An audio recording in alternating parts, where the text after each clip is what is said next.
Okay. Hi, John. Hi. Thanks for having us. Sure. You take care of your father's estate, Mullican, Yes. and you support your mother, Luchita, Hurtado, in preparing her legacy. Tell us how this has started. Since when are you supporting your parents?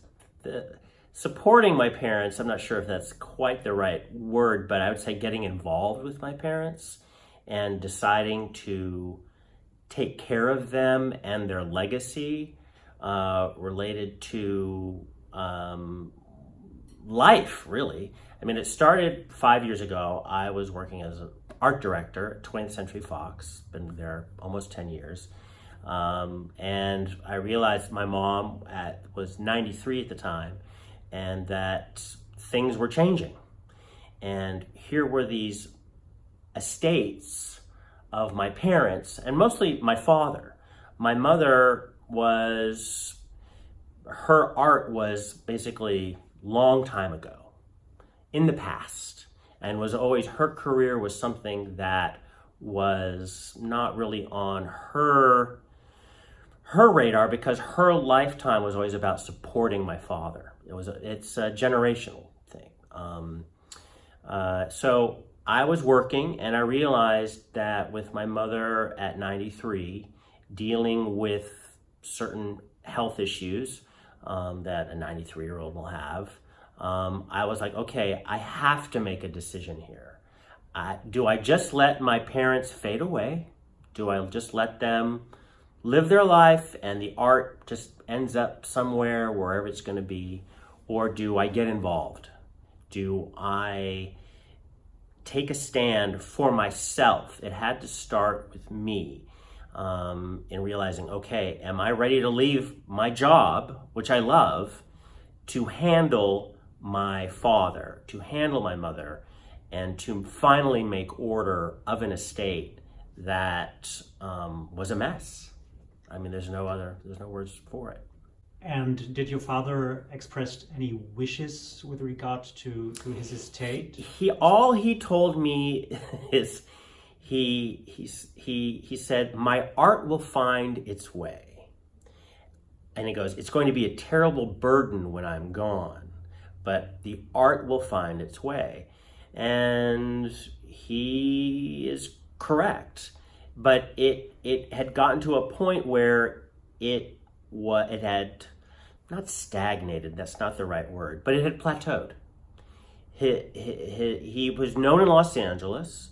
He's a Los Angeles-based artist.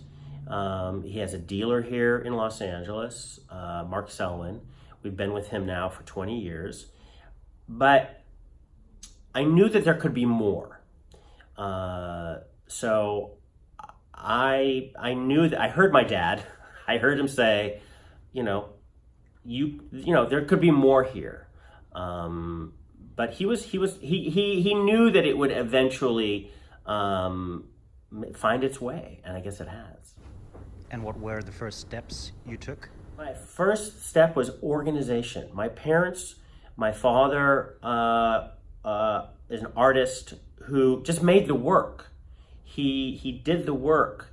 But he would do the work and then he would put it away.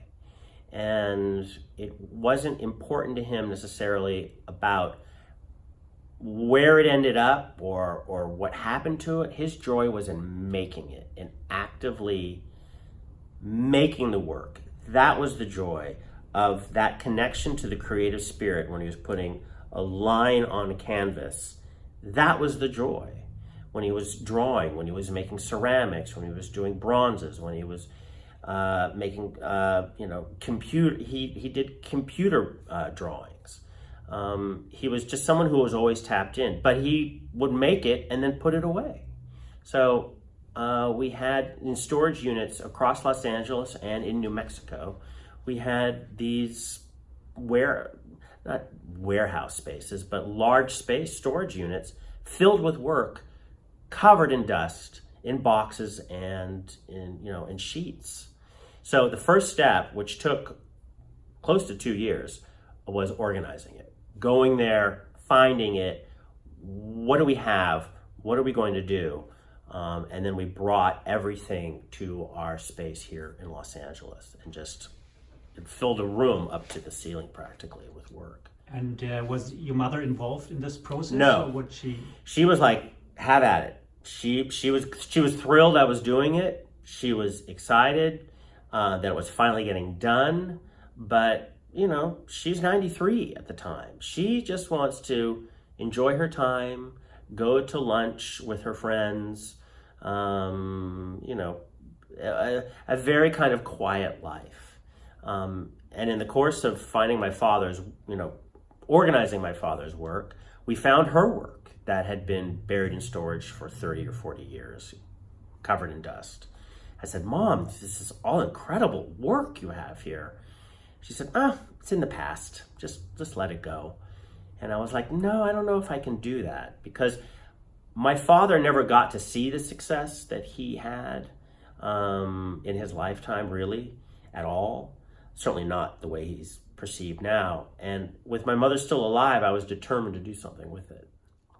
So that means you work full-time now for the art and the oeuvre of your father, and supporting your mother in their daily, still active artist life? Or Yes, what yes. would be a typical day for you? Well, a typical day, I mean, now I'm blessed that we have a studio director and we have a registrar who can handle the day-to-day operations of the estates.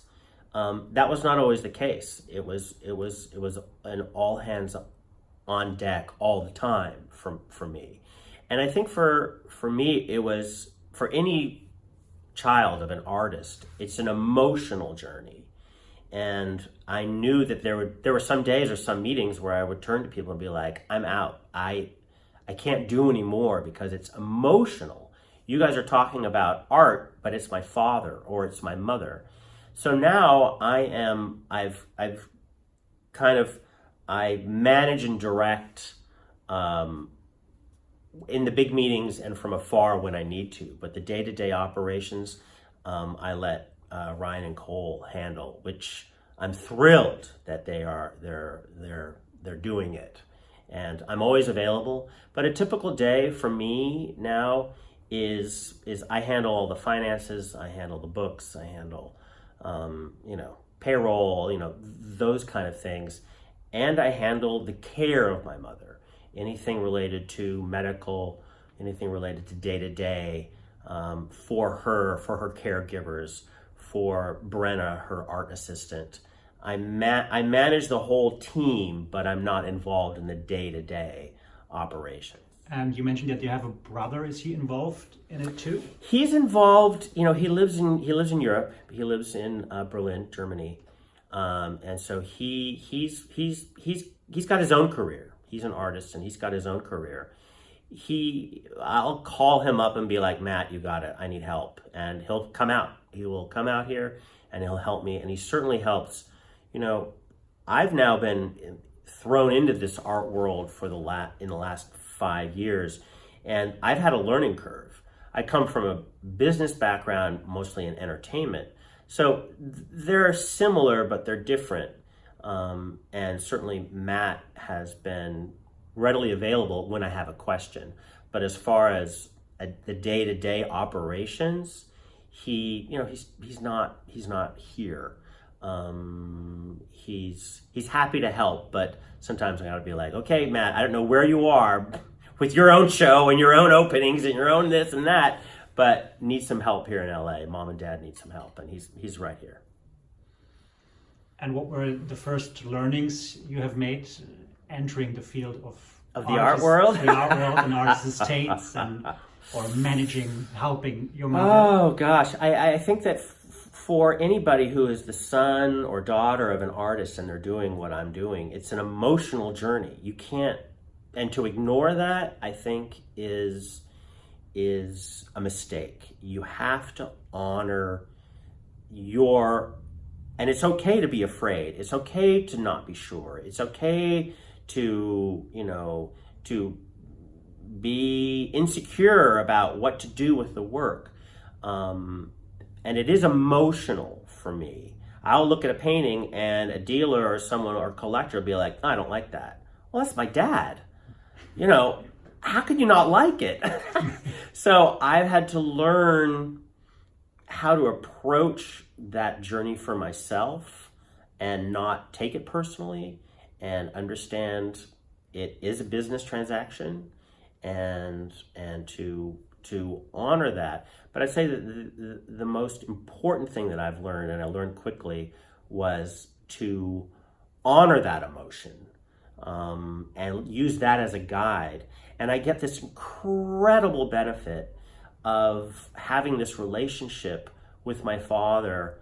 You know, he's been dead now 20 years, but I get to still have this incredible relationship with him through his work and through the back of a drawing where I remember that Christmas, or I remember that was when we were in Oklahoma, or when we were in Taos, New Mexico. So I get to continue to have this relationship with my father that grows. And I think that's a legacy for anybody in art. You get to have a relationship with the painting or the drawing on the wall. I get to have a relationship with my father now with that, and with a collector, or with a gallery, or with a museum, that we all get to share this communal experience. But I had to learn how to do that for myself. And I think that's really important for anyone as starting an estate or a legacy of an estate, that they have to understand where they're coming from emotionally. You mentioned that your father's career plateaued and your mother hasn't been working for quite a while. Quite a while. How did this new momentum emerge? That's the perfect word for it, is a momentum, and it is an energy. It is, I knew from the beginning that, you know, there's one foot in front of the other, that it is one, that's what it is. And by doing that, you create a momentum. You go and it builds. The trick is you want it to build, you want it to build organically, you want it to build honestly, and you want to have a good time. Ultimately, too. My father, he had plateaued here in Los Angeles only because Mark Selwyn, who had been very generous with my father, but we knew that we needed to reach out. We knew I knew that we had to get to New York. It was time for a new market for my father. And Mark agreed. So we started putting out some feelers, and it's amazing when you start putting out feelers, or you start asking what shows up. Because I do believe that's kind of how the universe works. You ask for something, chances are you are going to get it, and it's going to show up. But you have to be prepared for it. You have to know what you really want. And so my father was able to have 3 gallery exhibitions, 2 group shows and 1 solo show over the course of spring and summer, maybe 2 years ago. And anyway, out of that, we're now with James Cohan in New York. And he has been terrific and very supportive of my father and of the estate. Because again, my father did more than just paintings and drawings. He did sculpture, ceramic, bronzes, computer prints. He was also a novelist. He was a playwright. He was an actor.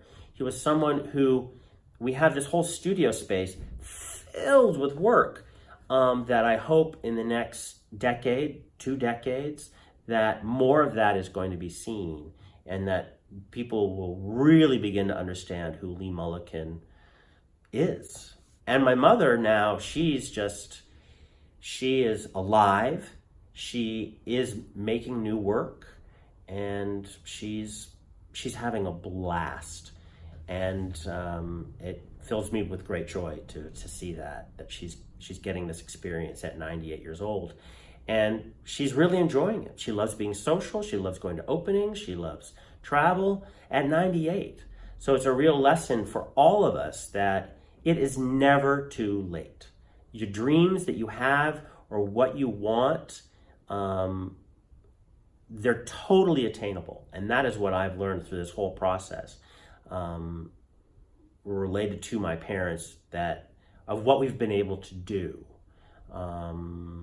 is a real gift. That sounds amazing. So you said the first thing you did was to bring things in order, then you Yes. were looking for more visibility of the work.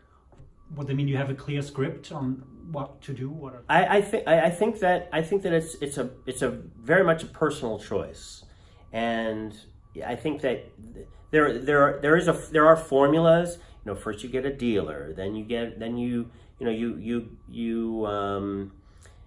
have a show, then you have a second show, then you might get some museum action, or you want to get into a museum. I mean, these are things that should naturally occur. Do they always occur? No. And that's when you have to get creative, and you get creative by, meeting people, conversations.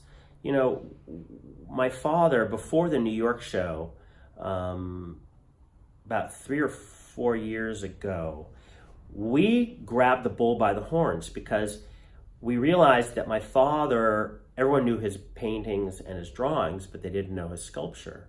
So we, as the estate, we worked with a nonprofit arts organization here in Los Angeles, and we worked with Mark Selwyn, and we rented out a space. Basically, we did a pop-up 5-week gallery show where we transformed a hairdressing studio. We leveled it, turned it into a gallery, and turned it into a pop-up presented by the estate, Mark Selwyn, and now my brain can't remember. Equitable Vitrines. And so it was a 3-person thing. But we did that, and we all put our own money in, and because we all believed in the work, we wanted to launch it a different way. It ended up getting selected as one of the best LA gallery shows of 2016. And so we were real proud with that. But we pushed the envelope. We did it.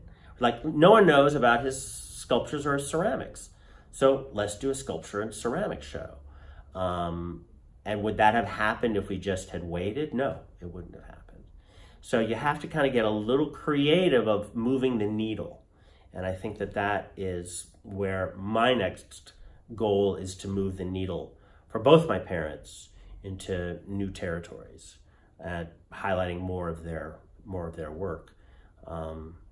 When it's right. And would that mean that you're preparing a catalogue raisonné as well? Is this something which is on your agenda? It's certainly on the horizon.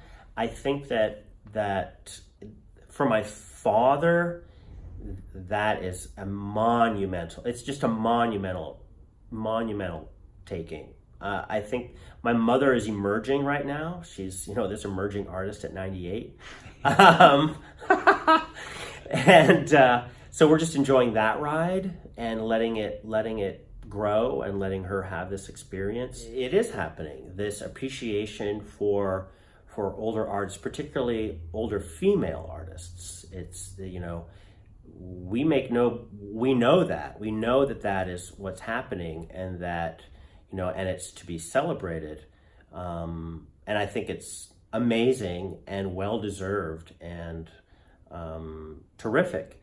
I think that what drives that, where we'll go from here, is the work. And my mother is making new work. She is painting. She is creating. And what has happened now is that there's this light on her, and she's getting the stage.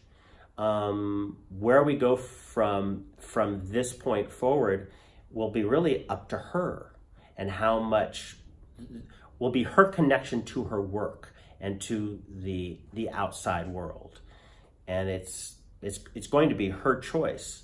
All I can say is that it's thrilling for me to go into her studio and see the new work, and it's completely different from some of her old work. So that just shows me that she's working as an artist. And I would like to think that still that conversation between her as an artist and and the world will continue, she'll be 100 years old, or whatever it is. I think that maybe that will fade away. Okay, fine. We're doing the old lady period of the art. We're just trends. I get it. I'm just grateful that she was here and that it's happening, and I think it's very well deserved. So is there a special way to do marketing and to talk to museums and all the classical business parts of a thing like this? Is it something you leave to the galleries, or or is something you're involved as well? I always tell our galleries, I'm there for you 100%. You need me, you have a question, you call me, I am there. I think that we're dealing with a huge part of it has been Ryan Good, our studio director, and that he has an incredible eye related to the work, particularly, for my father who's deceased. And how Ryan and myself and my mother and my brother were all the voice of my father.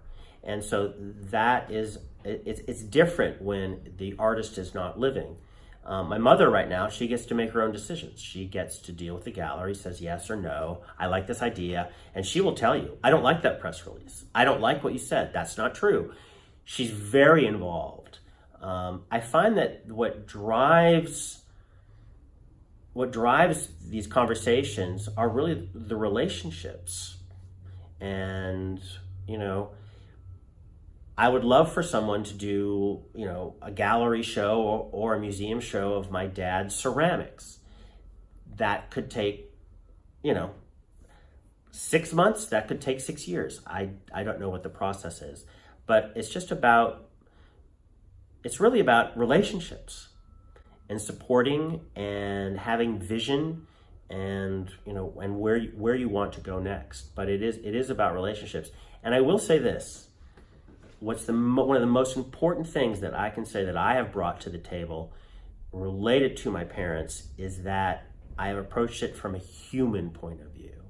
And I think that in the art world, and maybe me growing up in the art world can be so subjective that it is filled with assumptions and fear and control and all kind of certain negative approach, power, that people, we're living in a time right now where that is so on the forefront that it is with the president and a culture here in America so divided that I find that the more connected I am to my relationships with the dealers, with our studio director, that we're able to move forward in a genuine way and not in a, this is the checklist, or this is, this person owes me that favor, so I need to make that call. No, that's not the right approach.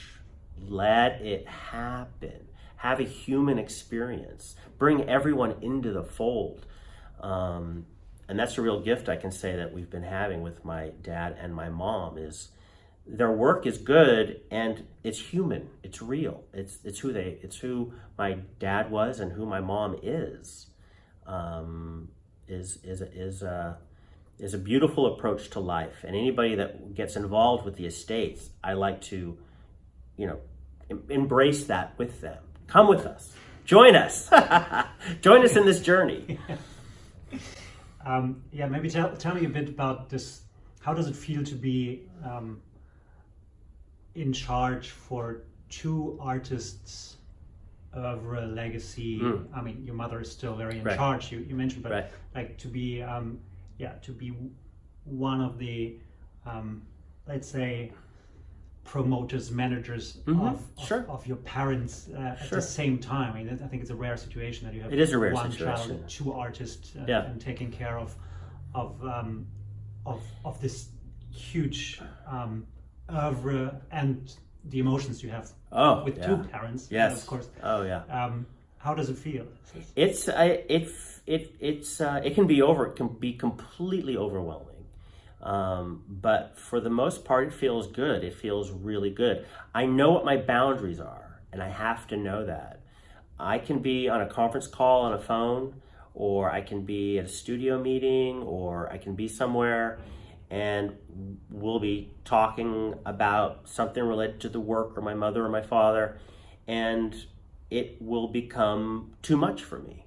And I'll be like, guys, and I'm very clear with my boundaries. I'm like, I've gone as far as I can go today or in this meeting. You are all professionals. You all can handle this. You know the right answers. You know the right questions to ask. And I excuse myself. And that is a very healthy place to be, related to any kind of estate or legacy. You know, it's still my parents. It's still that emotional connection. And, you know, parents can be difficult, children can be difficult, and you have a history of family relationships that will always be there.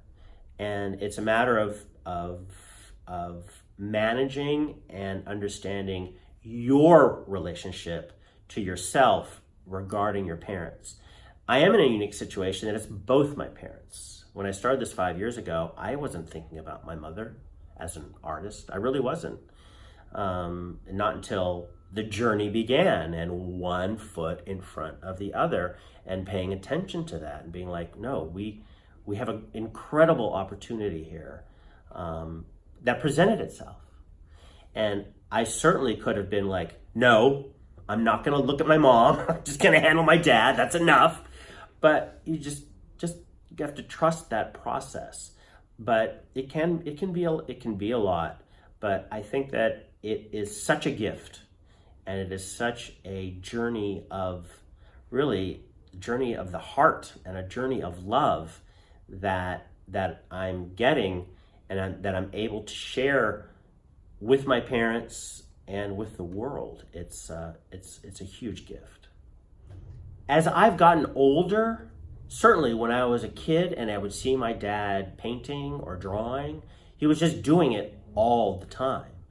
And now that he's gone, and now that I'm older, I see it now differently as an observer, and I can look at it and really look at it and go, well, wow, my dad was a genius on many levels that I only am now beginning to appreciate. And the courage that he took in making the work and in creating it, that takes great courage. And the amount of work that he made, and being that tapped in and not really making any money off of it. So now that my mother's making money off of the estates, and that continues to grow, I will say that there are certain things now that I'll see something that's up for sale, and I'll be like, oh my God, I don't want that to go. I don't want that to be sold. And we'll talk about it. What's not for sale? What's NFS? What's NFS? And of course, our dealers are like, we want that. And we're like, no, we don't want to let that go yet. We don't. And so that is different now, is a relationship to the paintings, and understanding that it might have been a painting that my dad did in Taos in the garage, and I remember him painting it. But now, you know, someone wants to buy it. Well, do I really want to sell it? Because there aren't many more left of that, you know, emotionally. And then you have to think about the valuation. Will it be worth more in 5 years if we want to sell it? If you want to sell it in 5 years, why don't we hold off? You know, and certainly something that I learned in the London conference, you know, the sunset model versus the eternity model. And that's something that I certainly now look at the work and go, you know, no, that needs to stay with the family, and that needs to stay as part of the legacy, and will never be for sale. Whereas something, okay, you know, that we can let that go. So I do have a new relationship to the work that way that I never had before, because you're constantly juggling the idea of not selling work, but you still have to make money to make payroll. So where is that line that I now have to look at for sure. Or is there anything else which was to the heart of your father and which your mother emphasis that this is our legacy, maybe together as a couple, something which is there another purpose at some point? I don't know if you think about setting up the foundations and we want to promote other artists and other art and help. Absolutely. No, absolutely. I think that, excuse me, that the sunset model versus the eternity model. And I think that they're both, it's up to the estate and it's up to the people what they want. And there's no right or wrong answer there. For myself, I would love to have a foundation. I would love to be able to have an artist in residence. We have a house in Taos, New Mexico, which my parents built in 1972, that has been a huge legacy for the family. And I would love to turn that into an artist in residence foundation where we are able to sponsor artists that go there for 4 weeks or 6 weeks. And we just let them be and let them take in the magic of Taos, New Mexico, and this property. And, to encourage, like my mother says, we want to encourage the good things. And that's really true. Life, beauty, color, passion, expression. And certainly I think that my father, he came from Oklahoma. He came from a conservative religious family, but they still loved him. They still supported him as an artist and said, go ahead.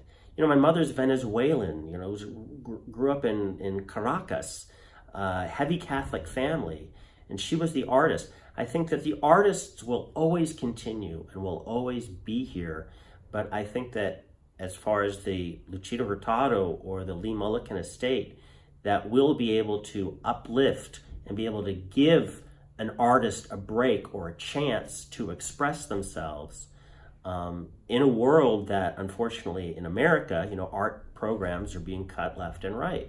And I think that for an artist, it's inescapable, the work that comes out. Certainly for my father, he couldn't live without expressing his art. And I'm sure there are going to be other artists in the future that will want that. And to be able to give them a platform and the freedom and the space to do that would be a huge gift and an honor. Sounds very good. Okay. Thank you very much. All right. You're so welcome.